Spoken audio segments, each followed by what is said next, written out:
Welcome back. With very distinguished guest today, poet Brajendra Nath Chaudhuri. He has written so many books that I wonder if I will be able to read them all. But here they are, and we have to discuss them, at least imbibe them, taste them. This is one of his books, Africa Calls. This is a journey, a poetic journey throughout the continent. Good work. You said that during the break, you said that you have never been to Africa. No. Well, of course, I mean, people have not gone to the sun, but they have written books about the sun, see. Right. And people have not gone to Mars, and they have written about Mars, see. Right. But how did this idea come to your mind? That's a very good question, not only to me, for many of us. I was researching myself which continent I should focus on. I found many writers written about Europe, America, Australia, Canada, India, so many places.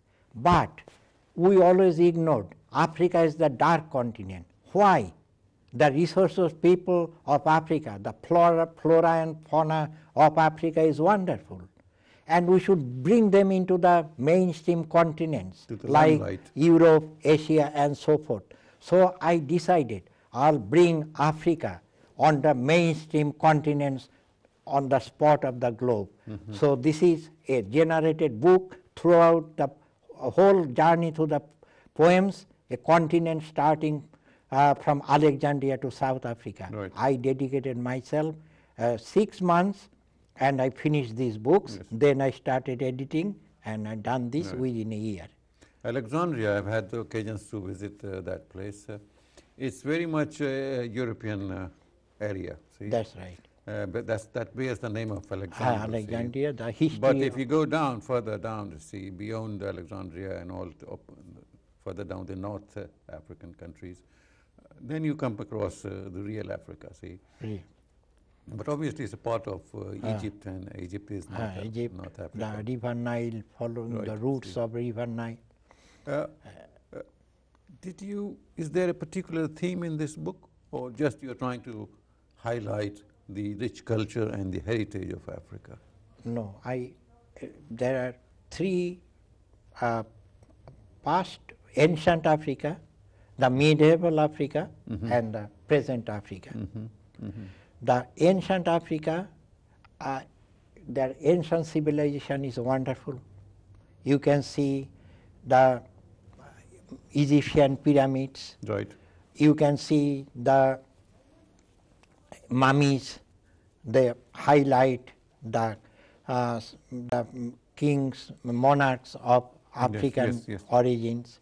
So their civilization is very much in perfection. Right. Like mummies, how they preserved it, the human life and the human anatomy, years after years.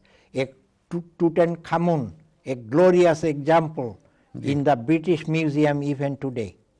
And many other mummies are kept here, and these wonderful things of ancient Africa. And also the Nubian civilization in passing Egypt towards middle of Africa. But you're talking mostly about Egypt, which is North Africa, see, and which was on the crossroads of civilization, see. But what about the other countries lower down? Of course. The Nigeria, the Benin civilization, the medieval age is the bright example of the continent. Their medieval African monarchs, kings, and the people, they are so clever and resourceful. Their masks, their replicas, they made those in pure metals. And those metals is not, it doesn't rust, it doesn't disappear, it doesn't make a spot within months, years. It preserved on the walls of the kingly palaces year after year, and it is as bright as today as it was in the past. So, but when the European civilization entered into Nigeria and so forth, they also surprised. And how beautiful and wonderful Africa, Colorful. Colorful. And so sometimes they used to take things from Africa in their own country, keep preserved in the museum and so forth. Yeah. So this is a glorious Africa. So, and also the current Africa and Nelson Mandela age of Africa, that's a time period for the free nations of Africa. Right. South Africa emerged as a very much democratic country, but still there is a shadow of things which has to be answered even further. But when you mention Mandela, who is a great leader, and most leaders in the world today would like to think that they are like Nelson Mandela, but they are not.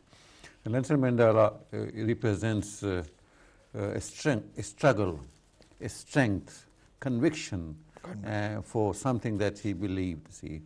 But did he represent a particular civilization?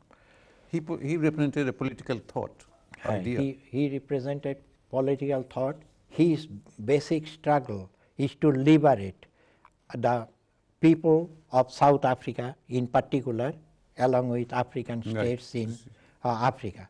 But the apartheid that was done by Afrikaners, the Dutch Europeans, who did the apartheid in South Africa so strong that no other races, black, white, British, in none of them, even the settlers in Africa, the native Africans, Indians, they didn't have a voice. So African National Congress is a congregation of many races, and Nelson Mandela was highlighting the leadership. He first tried in the Gandhian principle, Mahatma Gandhi, who used to live there, and also, but he left afterwards from South Africa to India.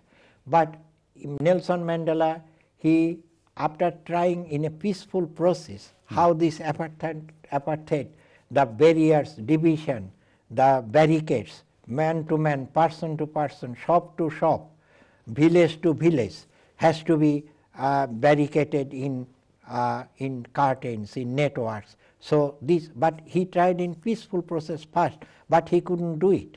And so he made a guerrilla warfare after training in military way, in a commanding format. So he started the. Could you just read a few stanzas from that book? Very interesting book. Thank you indeed. I have mentioned about 80 references in this poetical vision of Africa. I wish we had the whole day, but we whole can't. Day. Whole day, maybe more than one day. So first I give you few names of the poems. Linguistic colonialism, number 1. Number 2 poems, Dear Son, we've got Come about Home. 2 minutes for this segment. So can you just read something from linguistic colonialism? Long since the banners of the ongoing marching forces of the human civilization, stopping at station to station, alongside the border fence barricades from country to country are on the boundary line, a decorated arch on the headlines drawn where their natives, and the blue pictures of their many in christening them where the dexter hands of theirs are there in broken tunes, incessantly spoken, never stops. I'm now reading the last 2 lines of this. Please,